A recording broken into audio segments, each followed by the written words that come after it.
Halo semuanya.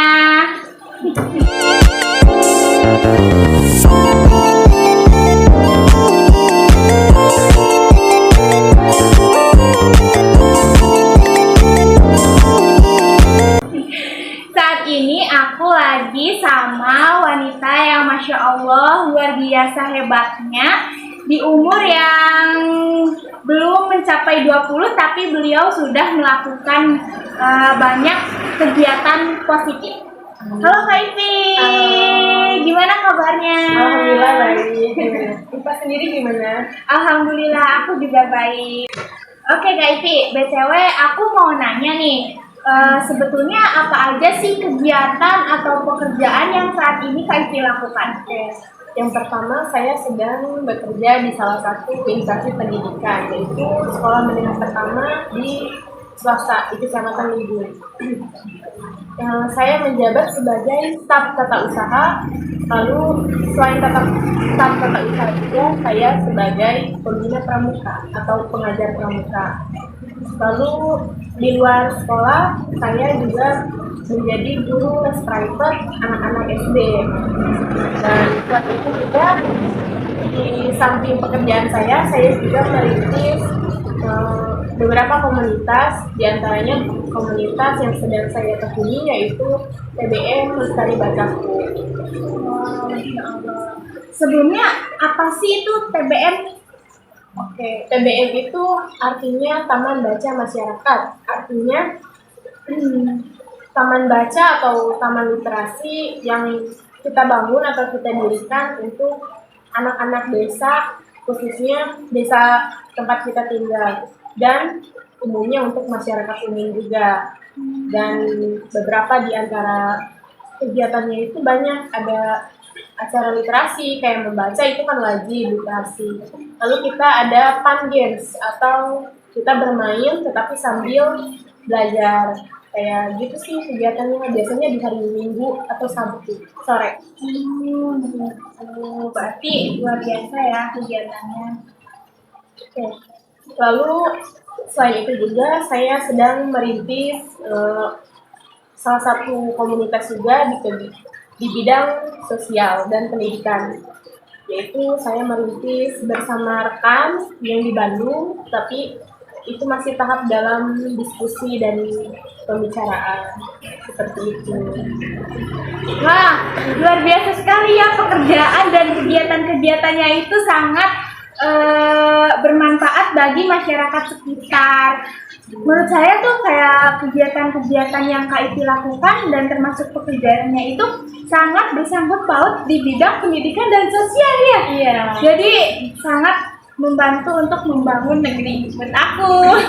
Sebenarnya saya awalnya nggak ada kepikiran buat terjun ke dunia pendidikan, tapi karena memang ada beberapa faktor dan lain hal yang ternyata saya tertarik ke dalam dunia pendidikan. Oke, baik. Selanjutnya nih ada pertanyaan lagi. Kak Ivi tuh sebetulnya ada mimpi nggak sih atau cita-cita untuk berada di posisi sekarang? Atau bahkan Kak Ivi sama sekali nggak menyangka untuk berada di posisi sekarang dengan kegiatan-kegiatan dan pekerjaan sekarang? Gimana tuh Kak Ivi? Oke. Sebenarnya saya itu pernah bermimpi begini. Di 2019 saya itu 2019 itu menjadi tahun yang paling dahsyat bagi saya, dimana saya itu ya bisa dibilang kalau anak zaman sekarang itu lagi fase downgrade atau lagi fase mencari jati diri lah. Di 2019 itu saya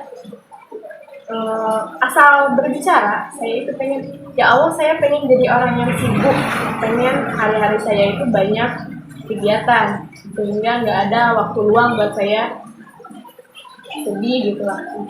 Lalu saya punya mimpi dari kecil, saya itu pengen punya perpustakaan mini di rumah, dan alhamdulillahnya di tahun 2023 saya mewujudkan atau mendirikan bersama rekan-rekan anak muda di desa juga, dan dibantu oleh para karang tarunanya juga, para pendamping desa untuk mendirikan sebuah PBM yang kita beri nama PBM Lestari Basakti, seperti itu. Wow, berarti ada yang tidak sesuai keinginan dan ada yang sesuai keinginan ya? Iya, betul. Wow, berarti semuanya pasti ada hikmahnya ya Kak Ipi ya? Ya, yang saya kan tidak ada dalam rencana saya untuk terjun ke dunia pendidikan, karena awalnya itu saya bercita-cita sebagai seorang psikolog anak. Namun ketika ada peluang atau ada kesempatan, saya ditawarin tuh buat masuk di salah satu instansi pendidikan sebagai staf TU waktu itu. Dan itu saya berpikir, daripada tidak saya ambil kesempatannya, jadi saya coba. Seiring berjalannya waktu, ternyata saya menemukan kenyamanan di dunia pendidikan. Ternyata dunia pendidikan itu sangat nyaman dan minim toksik. Tapi saya tidak mengklaim semua pekerjaan banyak toksiknya, tetapi di dunia pendidikan itu sangat minim toksiknya, dan saya rasa sangat menjadi orang yang bermanfaat ketika berkiprah di dunia pendidikan. Masya Allah. Tuh semuanya lihat. Jadi ketika kalian tidak mencapai apa yang kalian inginkan, ternyata masih banyak jalan loh untuk mencapai kesuksesan dengan jalan lain. Contohnya Kak Ipi ini, meskipun beliau nggak mencapai apa yang dia inginkan, tapi ternyata beliau malah menemukan yang justru lebih dekat dengan jati diri beliau. Oke, Kak Ipi, tadi kan udah sedikit di spill ya, gimana Kak Ipi memulai semua pekerjaan dan kegiatan ini. Tapi boleh nggak sih diceritakan lebih lanjut gimana awal mula Kak Ipi memulai pekerjaan yang saat ini Kak Ipi lakukan dan kegiatan-kegiatan yang saat ini Kak Ipi lakukan? Boleh dong diceritain lebih lanjut nih Kak Ipi.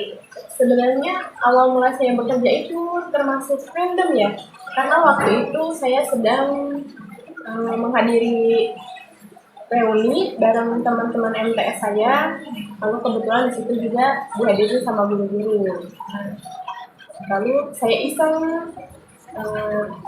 menghubungi guru saya iseng gini, Pak, ada membutuhkan tenaga pekerja nggak di sekolah gitu kan. Saya iseng aja sebagai murid gitu ya, komunikasi murid dengan guru.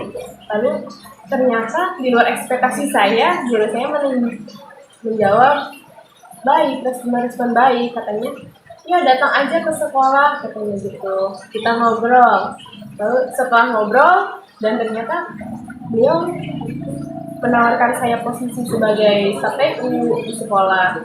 Lalu ketika ada kesempatan ya saya terima, karena pada saat itu saya baru lulus sekolah dan belum ada pekerjaan atau belum ada kepikiran untuk melanjutkan pendidikan.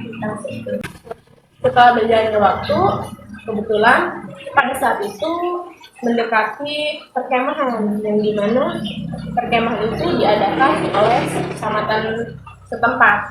Dan pada saat itu juga kebetulan guru pembina pramukanya itu sedang berhalangan atau sedang tidak bisa latih. Lalu saya ditunjuk oleh kepala sekolah untuk terjun langsung ke lapangan untuk melatih dan ditawarin sebagai pembina pramuka putri. Di situ saya terima kesempatan, karena kesempatan itu tidak datang 2 kali teman-teman. Jadi sebisa mungkin kalau misalkan ada kesempatan, jangan dulu kita pesimis, nggak bisa, tetapi kita coba dulu, bisa nggak bisa itu di akhir. Nah, mungkin kita ambil kesempatan yang ada. Di luar pekerjaan saya di sekolah, kebetulan saya juga diajak sama pemuda setempat desa dan para pendamping desa untuk ikut gabung merintis sebuah komunitas literasi, yaitu kami namakan PBM Lestari Basakti, di mana PBM itu didirikan atau dibangun oleh banyak kolaborasi antara pendamping desa dan para pemuda-pemuda desa, seperti itu. Lalu kegiatan komunitas di luar itu sama, saya diajak oleh rekan saya. Jadi teman-teman kalau bisa perluas relasi dan berteman dengan siapa aja, karena kita nggak pernah tahu Karipa, kesempatan kita itu ada di mana. Jadi sebisa mungkin berteman dengan siapa aja, perluas relasi, dan yang paling penting menjaga silaturahmi. Tuh teman-teman, dengerin ya apa kata Kak Ipi, karena beliau sudah membuktikan bahwa banyaknya teman, banyaknya relasi, banyaknya kenalan itu membuka banyak kesempatan untuk kita meraih mimpi-mimpi yang tak terduga ya Kak Iya, Ipi. betul. Ya, Masya Allah. Oke, lanjut nih ke pertanyaan berikutnya Kak Ipi. Gimana? Sebetulnya Kak Ipi tuh pernah nggak sih merasa gagal atau berada di posisi yang menurut Kak Ipi tuh kayak posisinya rendah banget gitu menurut Kak Ipi sebelum mencapai di posisi sekarang? Gimana tuh Kak Ipi? Iya, saya pernah merasa bahwa apa yang saya usahakan sekarang itu gagal, dan pernah ada di suatu titik saya merasa titik terendah, karena ya namanya juga manusia ya Kak Pak. Ya, benar. Pasti bakal merasa saya capek gitu. Dengan banyaknya beberapa kegiatan saya pernah merasa stuck atau bosan dengan kegiatan saya yang seperti itu terus setiap hari diulang-ulang. Tapi pada kenyataannya ya, ketika saya berada di titik terendah, saya berpikir kembali dan mengingat kembali ke belakang bahwa apa yang sudah saya usahakan, apa yang sudah saya perjuangkan, masa mau ditinggalkan begitu saja gitu. Jadi ketika bosan, ketika sampai itu menyerang, saya ingat lagi, flashback lagi ke belakang, apa yang sudah saya capai, apa yang sudah saya lewati, lalu digas lagi semangatnya.